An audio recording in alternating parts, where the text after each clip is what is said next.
Hey, today we're doing what's called Alaskan Ice Cream or Akutaq. And it's an indigenous kind of recipe from like the Alaska corner, the First Nations and the Native Americans up there. And every family does it different. So I've looked up different recipes because this would make an awesome carnivore treat, keto treat, fat bomb, but a little more pure. So the recipe I'm using is I have 1 cup of beef tallow that's been purified, so that way it doesn't have the beefy flavor. I have 1/2 cup. You can use either erythritol or allulose or whatever sweetener you want. And so if you want to keep it carnivore, avert your eyes to the blueberries, but I'm going to do 1 cup of blueberries in it. So you want to start by whipping the tallow. You can do that with your hands, and traditionally that's how they did it was with their hands, or you can use a spatula and do it. I'm probably going to do it with my hands, but you want to take and you're basically going to whip your hand around and make it fluffy. So let me see if I can get this camera set up to where you can see that. Let's see. I'll be back.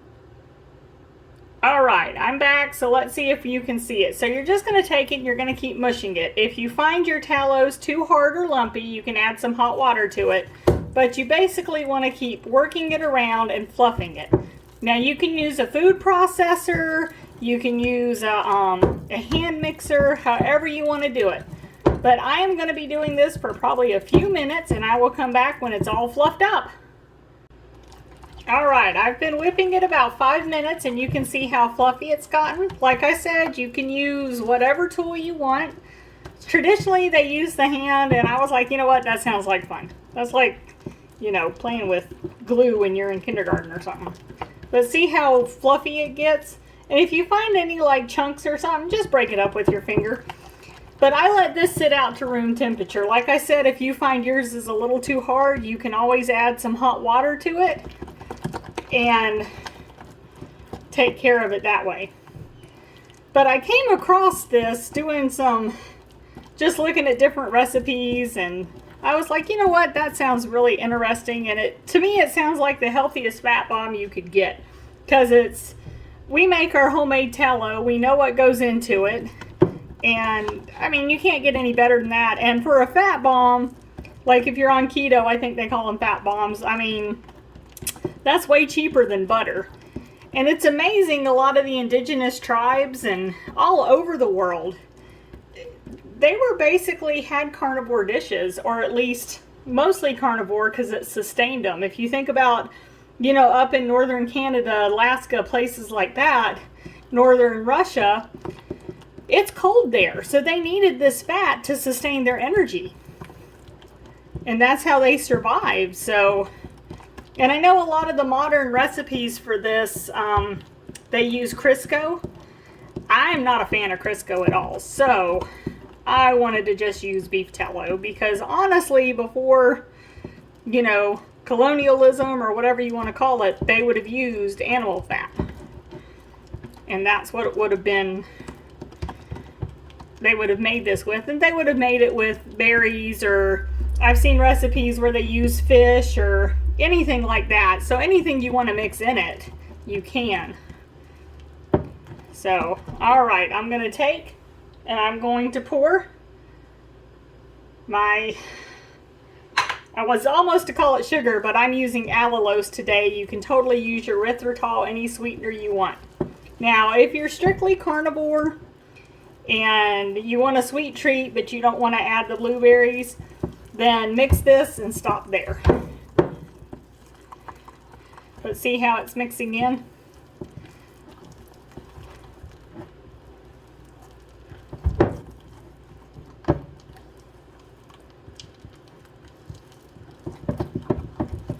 And then we're going to, since that's mixed in,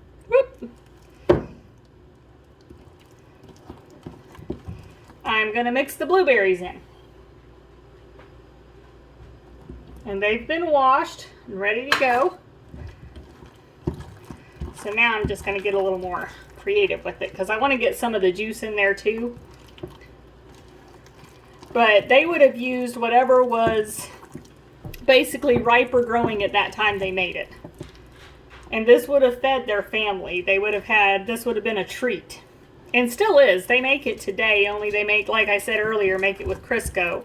Which, yeah, I don't even use Crisco. But when that's all you have, that's what you have. And a lot of their hunting and stuff has been severely reduced comparative to what they used to be able to do. I'm just squishing some of the blueberries because I want the flavor to go throughout it. I want to turn it purple. And I highly encourage you, if you make this, to use your hands because this is just cool. I'm popping some of the blueberries just to get that little bit of color tinge in there. But all over the world, if you look at true indigenous recipes, and that's whether it's European, Australian, New Zealand, here in America, I mean, they started off living primarily off of animals and hunting. But you would have to look at recipes that were pre-colonial, basically, before everything got messed up for them.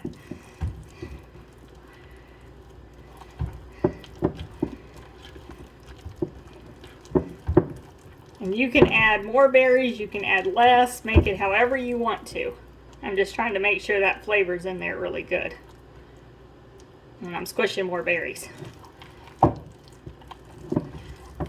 I know I've seen some of these because every family, the way they make this is kind of different. Like, you know, there's no all-in-one mixture or all-in-one recipe. But I've seen where they use so much of it you barely see the beef tallow, and I've seen where it's just a little bit put in it for flavor. So, but that's why I said you want to use purified beef tallow, because that way there is no flavor. And I'm just going to try this a sec. Oh yeah, this is good.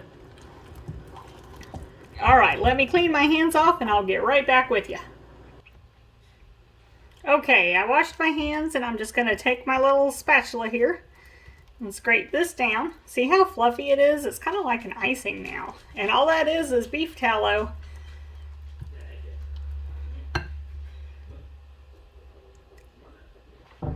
All right, so now I've got a pan lined with parchment paper. And I'm going to take this, because obviously we're not going to eat all this right now. I'm going to take it and scoop it onto the parchment paper, and I'm going to freeze this. And that way, whenever I want, I can pull out one of these frozen whipped tallow things and eat it. Add it to whatever you're having as far as dessert dishes, you know. Make little decorations with it, whatever you want. But I will come back to you after they're frozen. All right, here they are out of the freezer. And they just make nice little poppable treats. And they're safe for the dogs to have too. The allulose, unless it's large quantities, won't bother them. And this is beef tallow and blueberries. But like I said, you can mix whatever you want with it. Add as much sweetener or as little sweetener as you want. Make them yours. Do whatever you want with it.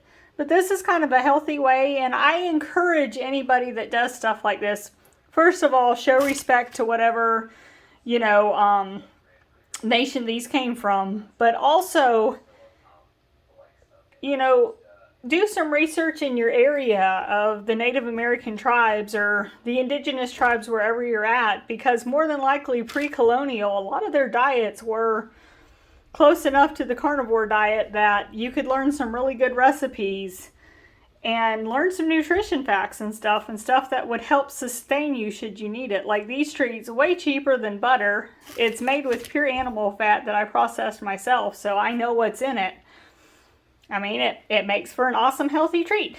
Anyways, I'm going to put a history link in this description so you can read more about this and enjoy.